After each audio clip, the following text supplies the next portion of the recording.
The Legend of Zelda Tears of the Kingdom released on May 12, 2023, and I don't know how I feel about this game.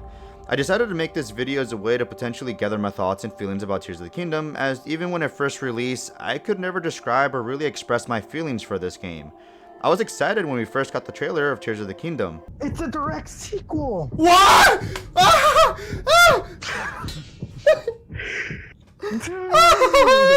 Yes! No way.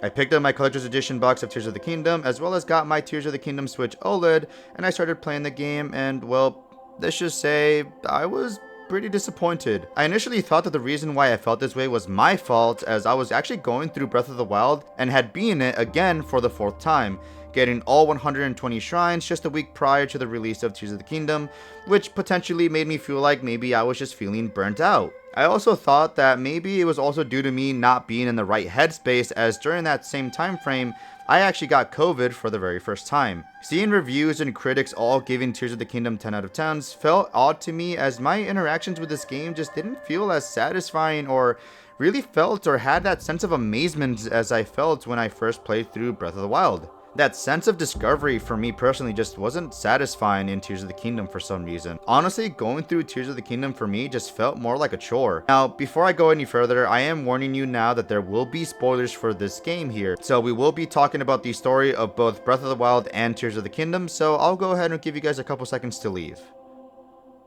Okay, are we good? Alright, let's go.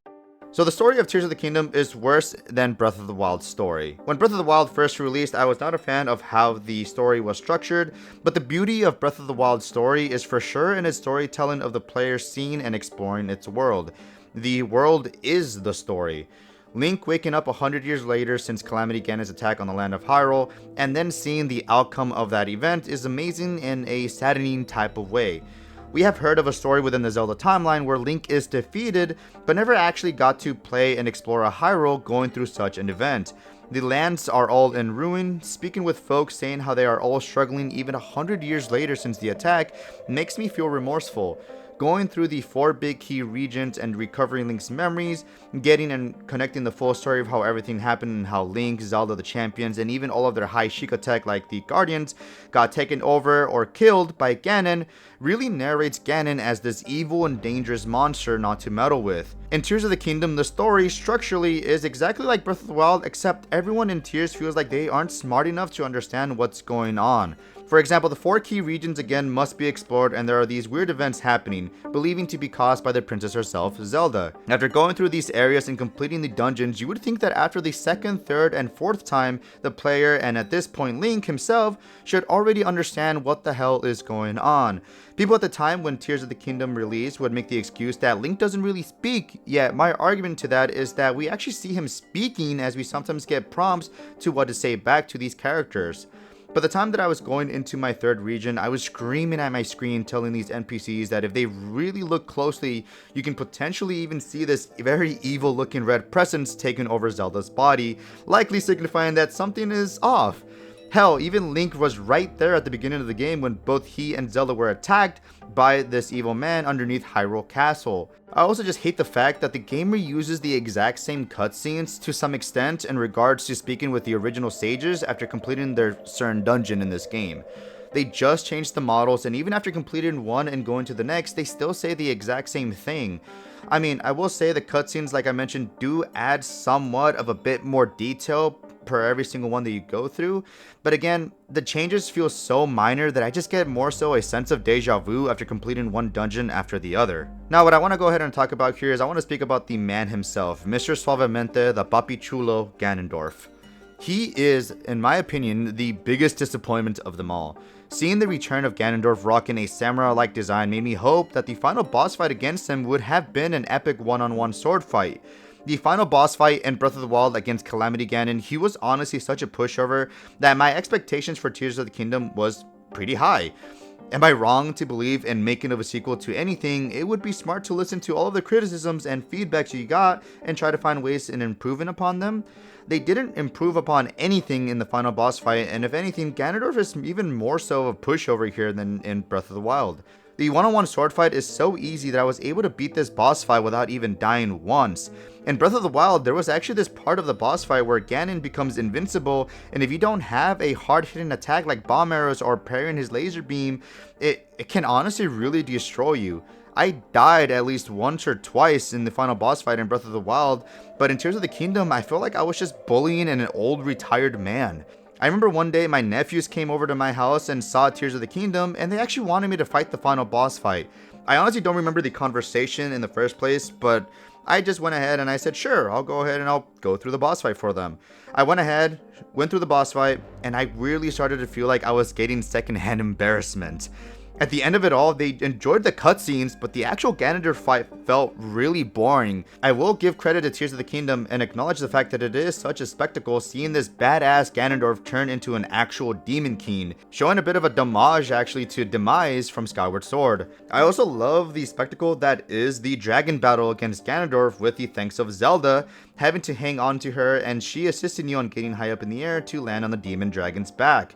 But that is basically all I can really give Tears credit for. Ganondorf does not feel like a massive threat compared to Calamity Ganon, as he really felt like he was, especially since you're looking through the entire world and how it's going into a full decay, even 100 years later. There's really no sense of urgency really, and while Calamity Ganon also does share the same issues of not really being an urgent matter for you to deal with, you still see the effect that he's had on the entire world, again just making him feel a lot more threatening. Now speaking about the world, if there is one word that I can describe Tears of the Kingdom's version of Hyrule here, I would say is bloated. There is not only the normal lands of Hyrule that you saw in Breath of the Wild, now with added more caves and land areas for you to explore into, but they also went ahead and added the Sky Islands and the biggest shocker of them all, the depths.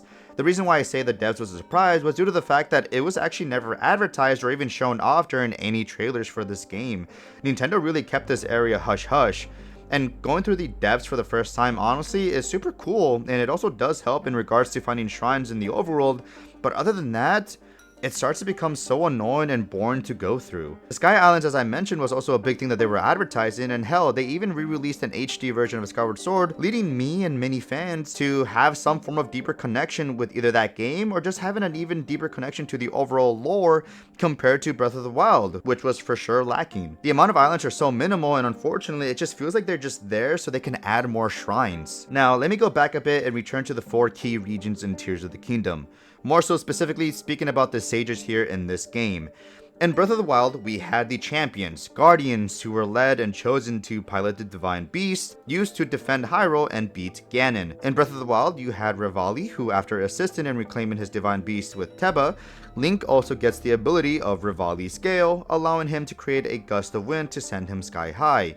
Mipha, with the help of her little brother Sidon, also reclaims her divine beast and provides Link with Mipha's grace, given the ability to fully replenish Link's health after death. Urbosa, with the help of Riju, who is the chieftain of the Gerudo after Urbosa and Riju's own mother, assists in reclaiming control of her divine beast and provides Link with Urbosa's fury, doing a powerful spin attack creating a electrical surge around Link. Lastly, we have Daruk, with the help of his grandson Unibo, also able to reclaim control of the divine beast and provide Link with Daruk's protection, basically shielding Link.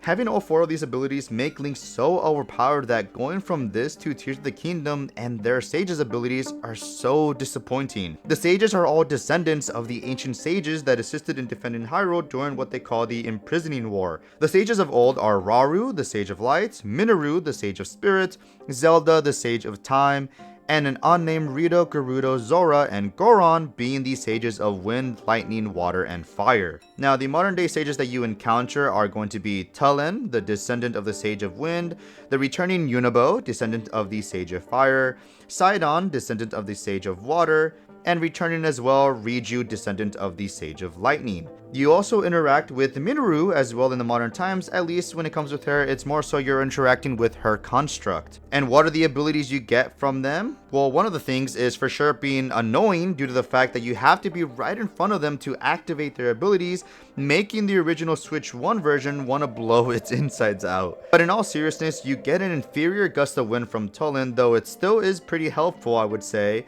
A powerful lightning strike after shooting an arrow from Riju, Sidon creating a water bubble around Link to protect him from attacks, kind of in the same vein, but more so a weaker version of Daruk's protection, and Unibo basically being shot as a cannon towards enemies. Honestly, my biggest gripe with them is not really their abilities themselves, but it's more so in the heat of battle, you have to try to find the sage, get in front of them, and then pray that you get the A-Bond prompt to activate their abilities.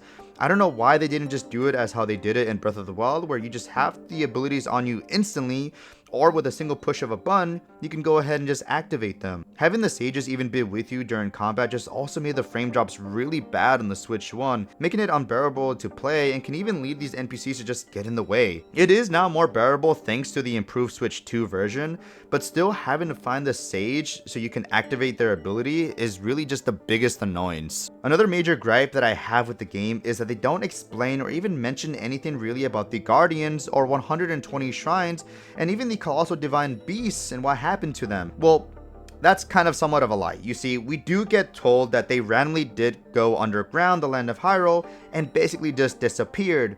But I don't know, I personally just see that as a lazy way to just undermine the events of Breath of the Wild. The reason why I also just find this annoying is that Nintendo likely did this to make new people who are starting to play Tears of the Kingdom first not be lost. But the fact that they were actually advertising this game as a sequel to Breath of the Wild, keyword sequel, for me personally does not validate to make the previous game feel like such an afterthought. Going through Tears of the Kingdom, it just all hit me with this high sense of deja vu. But that's honestly really it with my gripes with Tears of the Kingdom. I did actually have a conversation with some friends of mine, and we were pretty much just talking about the Switch 1 and just kind of things about that throughout the entire years from the system. And we got to the discussion of what is their biggest Switch 1 disappointed games. And when it was my turn, my number one was of course Nintendo Switch Sports, which maybe I'll make a video about that in the future, but my second choice for me was actually Tears of the Kingdom. By the time that I finally got tired and annoyed of going through Tears of the Kingdom, I was about a little over 100 shrines deep into the game, but like I mentioned, I was just so done that I just said F it and went straight to the Gander fight because I just wanted to beat the game already. It did take me a little over a year and a half from the game releasing to finally pick it back up again and complete the remaining shrines. But I don't know, it's just something about Tears of the Kingdom to me to this day, it just irks me.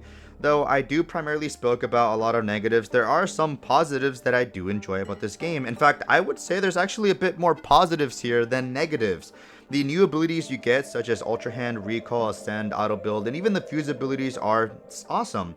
Especially Ascend. I don't know if it's just due to the fact that Breath of the Wild was the first one that shifted Zelda into this new open air concept, so just making me want to praise that game even more or have a bit more of nostalgia, or it could also just be due to the fact that, again, I played through Breath of the Wild a week prior to Tears of the Kingdom releasing, and it just kind of made me feel burnt out of this gameplay loop, and is the reason why I looked down upon Tears of the Kingdom. It honestly took me a couple years for me to finally decide to make this video, because I remember back then, back in 2022, I really wanted to make this video talking about how disappointed I was, but I just felt like maybe I'm in the wrong again for those reasons, and just seeing a lot of people online, at least at launch, were praising the game, made me just feel like maybe I am just not seeing it right. But after looking back at the game and even seeing that many people are now deciding to come out and talk negatively about the game, it made me feel somewhat glad that I wasn't alone in feeling disappointed about Tears of the Kingdom when it first released. But with that being said, let me know what you guys think about Breath of the Wild and Tears of the Kingdom. Which one do you guys prefer in the comment section down below? And with that being said, guys, I guess I'll just talk to you guys in the next one.